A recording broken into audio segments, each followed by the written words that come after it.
James left a note on the kitchen counter. I'm taking Amanda with me, no property division. Don't contact me. His handwriting was rushed, but I understood every word. My husband of 12 years was leaving me for his 23-year-old gym trainer, thinking he could just walk away from everything we built together. My name is Diana. I'm 35, and I never expected to start my day reading a goodbye note from my husband. But here I was, holding the end of my marriage in my hands. What James didn't know was that I saw this coming. The late nights at the gym, the new clothes, the locked phone. He wasn't as sneaky as he thought. Even more telling, his sudden interest in our properties. He started asking questions about deeds and ownership, things he never cared about before. I took a sip of my coffee, remembering my recent call with our family lawyer Marcus. Diana, if you think he's planning something, we need to act now. Marcus had been a trusted friend for years. I told him James believed everything was in his name, unaware that I kept records of every financial contribution I made before and during our marriage. James never liked dealing with paperwork. He loved bragging about our real estate, but I was the one who handled all the legal details.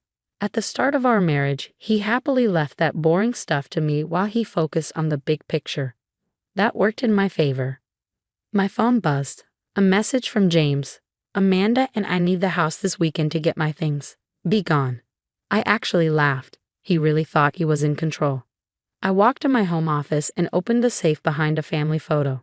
Inside was a thick folder filled with documents I'd been collecting since the day I noticed Amanda getting too close to James at a barbecue. The truth? The house we lived in. Bought with my inheritance, solely in my name. The rental properties he loved to show off? 3 out of 4 were purchased with my own savings. Every dollar, every deed, every contract was documented. James used to roll his eyes at my habit of keeping records, but my father always said, always have proof of what's yours. Last month, I worked with Marcus to update all the paperwork, making sure everything was legally protected under my name. James had been too distracted with Amanda to notice the documents he signed without reading. Another message from James. Don't bother with a lawyer. Everything is in my name anyway. I smiled. He had no idea. I opened my laptop and checked the security feed for one of our rental properties. Sure enough, there was James walking inside with Amanda. He probably thought they had a fresh start in his building. Just then, the front door opened. Diana? Marcus had arrived right on time. He finally did it, he asked. I handed him the note. Just like you predicted, he thinks he owns everything. Marcus shook his head, flipping through the documents. He really has no clue you've been ahead of him this whole time, does he? I smirked. James never paid attention to details. Marcus nodded. All your properties are secure. He can try to fight it, but he won't win. My phone rang. James's name flashing angrily on the screen. I let it go to voicemail. He's going to be furious, Marcus warned. Let him be, I said, shutting my laptop. He wanted to leave without splitting anything. I just made sure he got exactly what he asked for. Text after text started pouring in from James. What the hell is this? These papers are fake. You can't do this to me. Answer your phone. I turned off my phone and looked at Marcus. What's next? He pulled out a timeline of our legal filings. His lawyer will call soon. Given the evidence we have, they'll probably push for a quick settlement. I nodded, feeling a mix of relief and satisfaction. This wasn't how I wanted my marriage to end, but I refused to walk away with nothing. Marcus flipped to another page. One more thing, remember that rental property James thinks is his. The one he and Amanda just walked into? I have the security company ready to change the locks. Just say the word.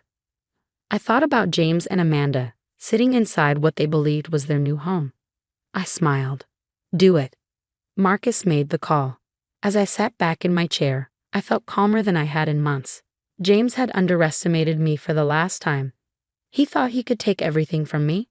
He was about to learn the hard way. He never really had anything to begin with. The next morning, I woke up to 47 missed calls and over 60 messages from James. Each one was more desperate than the last. The final text caught my eye. This is ridiculous. I'm coming over now to sort this out. I calmly made my coffee, already knowing how this would go. Sure enough, minutes later, his car screeched into the driveway. The front door banged open. He still had his key, but that would change today. Diana, James shouted. What the hell is this? These papers can't be real. He stormed into the kitchen, his face red with anger, waving the legal documents. Amanda stood in the doorway, looking far less confident than she had before. I leaned against the counter, sipping my coffee. Good morning, James. Finally read the paperwork I handle. This is insane, he sputtered. You're saying the house is yours?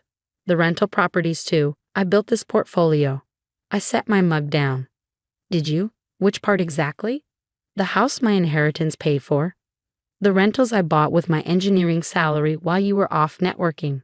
His face turned even redder. I made all the decisions. I chose the properties. I raised an eyebrow, pointing at buildings and saying I want that one isn't the same as owning them. You'd know that if you ever read what you signed. Amanda stepped forward. James says half of everything is his. We're going to fight this. I actually laughed. Are you? With what evidence? James, show Amanda the property deeds. The financial records. Oh wait, you can't. Because you never kept any. James's confidence was fading. The court will call this marital property. You can't just claim everything. I pulled out a folder. Actually, I can. Here's the proof. Every transaction, every contribution. I even highlighted your part. It's a very short section. James's hands shook as he flipped through the pages. Amanda looked over his shoulder, her expression changing as she realized the truth. By the way, I added, you'll need to move your things out of the rental property by tomorrow. The locks have been changed. Amanda's eyes widened. You can't kick us out. James said that property was his. I shrugged. James says a lot of things. The property deeds say otherwise. Feel free to check with the county records office. James dropped into a chair, the fight draining from him. This isn't fair, he muttered. My calm cracked just a little. Was it fair when you threw away our marriage? When you planned to leave me with nothing? Amanda shifted awkwardly. I should wait in the car. Yes, I said, you should. After she left, James looked at me and for the first time, I saw fear in his eyes.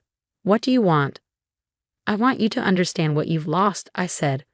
While you were planning to leave me with nothing, I was making sure you got exactly what you deserved. I'll fight this, he said weakly. Go ahead, I shrugged. Marcus already prepared for that. He has records of your gym dates with Amanda. The money you spent on her from our joint account.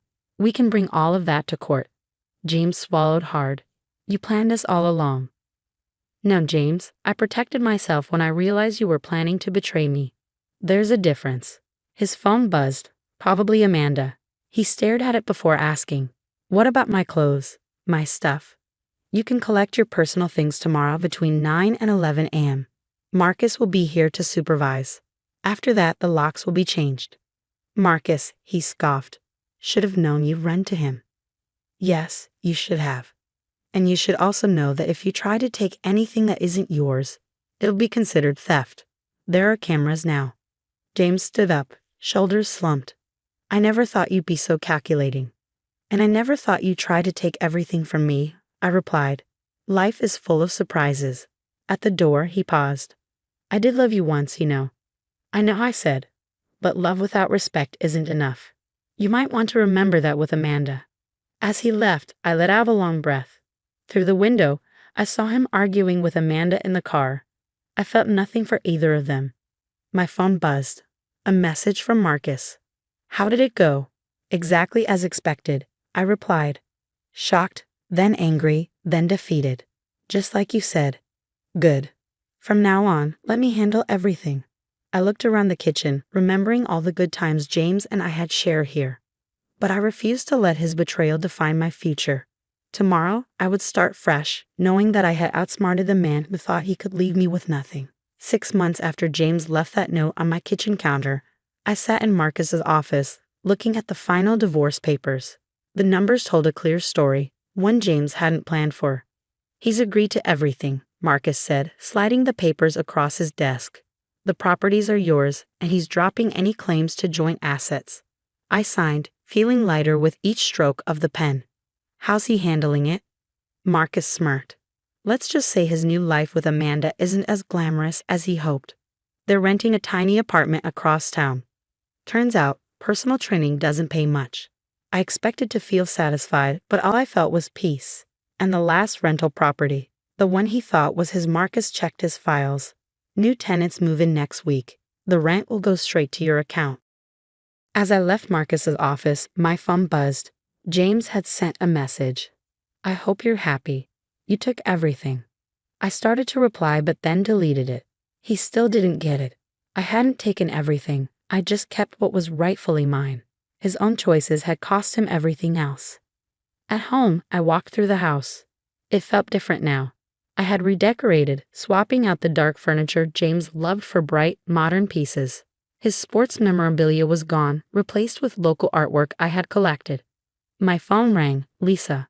Mom told me. Is it really over? Just signed the papers, I said. How do you feel? I thought for a moment before answering, like I can finally breathe again. Lisa laughed.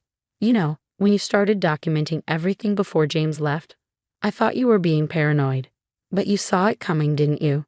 I saw the signs, I admitted. He suddenly cared about property deeds and bank statements. He thought he was being smart, but really he was just giving himself away. And Amanda? I chuckled. Last I heard, she's realizing that dating a man who abandoned his wife might not be the best decision.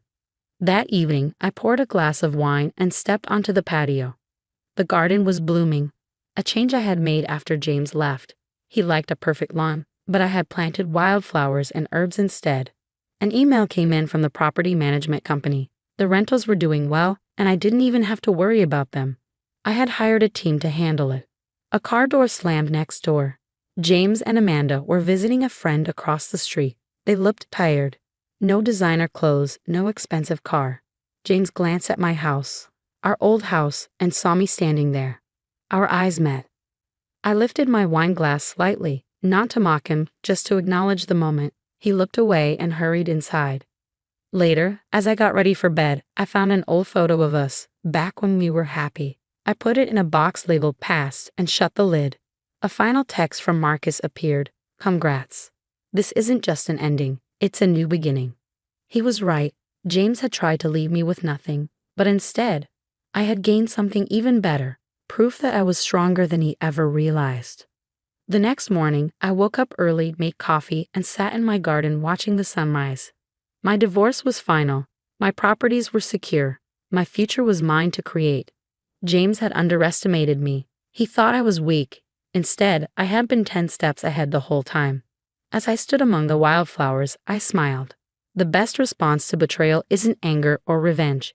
It's proving them wrong and living better than they ever imagined.